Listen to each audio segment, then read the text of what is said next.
One of the most unfair things in life is when somebody who had a rough childhood, who had a rough past, succeeds, and people start saying that for some reason the rough past was actually an advantage.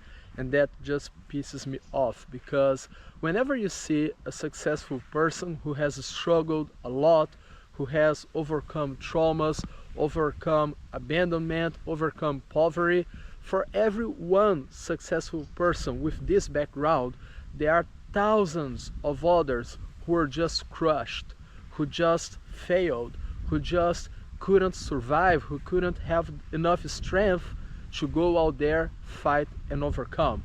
And this one guy, for some reason, becomes strong enough, and now people see that as an advantage. In MMA community, there is a guy everybody knows called Francis Ngannou. You can type his name on Google. He's a heavyweight MMA fighter, and he grew up in a sand mine in Cameroon. Tough labor since he was, I don't know, 5 years old. He had to cross the desert to become an illegal immigrant in France. So he crossed the desert in northern Africa, and then he got to Morocco, I guess, and then he went to France. But the first time he tried, he was caught, then he was put in prison, and they sent him back to his country. He tried again, and then when he got to France, he was homeless for a while, and then he only started fighting at 20 something, while most guys start fighting at the age of 7, the age of 8, and they have good food at home. They have a father, they have a mother, they have coaches and everything.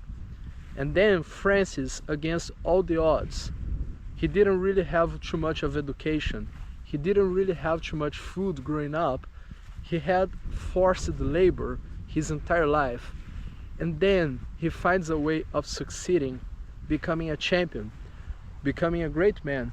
And now people want to talk about his past as an advantage. Oh yeah, but if you look back, he had a rough childhood that made him strong. Like it was an advantage. Hell no, that was not an advantage at all. That was a problem. He would have been much of a better fighter if he grew up in America, having a father and a mother at home, having good food, having money, you know, having food on the table every day, not going to the sand mine, but going to school, going to the MMA gym. There is no advantage on a rough childhood. And you see that a lot of people, when they overcome those traumas, they overcome those problems that you have from a rough childhood, it's not always on the best way possible. It's basically trauma over trauma, defense mechanism over defense mechanism. And a lot of those guys, they push themselves so hard because deep down they know that they have to, because maybe they don't feel accepted, maybe they don't have anyone else, maybe that's the only way they have to have food on the table. And somebody out there who takes a look at those guys and see, oh, that's actually an advantage because he had like a rough childhood, so he grew up tough. That's not an advantage, you know. And that pisses me off so much whenever I see people saying that, because the guy is like an unlike champion. And I'm not just talking about Francis, I'm talking about everyone who had a rough upbringing, who had, I don't know, grew up in a third world country, or people who didn't have enough food, didn't have both relatives at home, people who suffered some kind of abuse when they were growing up. If they find a way of succeeding, they are badasses. It's not an advantage. It's not positive. It doesn't make you strong. You know, people romanticize suffering, romanticizing traumas. It's the worst thing you can do, because it's like the other person there suffered for 10, 15, 20 years over the trauma. And now when this person shares the trauma with you, you go, oh yeah, but it was good because it made you stronger. Are you kidding me? Can you actually look at a person who suffered from a severe trauma and try to convince that person it was a good thing? Because in the end it made them stronger. It didn't make them stronger. Traumas make you weaker.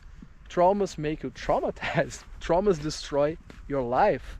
It's not that the other person became stronger, the other person just found a way of surviving, but deep down they are destroyed. They are in pieces. They are not in good terms with themselves. So I really don't understand why people keep doing that. Every time someone succeeds out there, they take the troubles this person had and try to put that as an unfair advantage. That's so fucked up.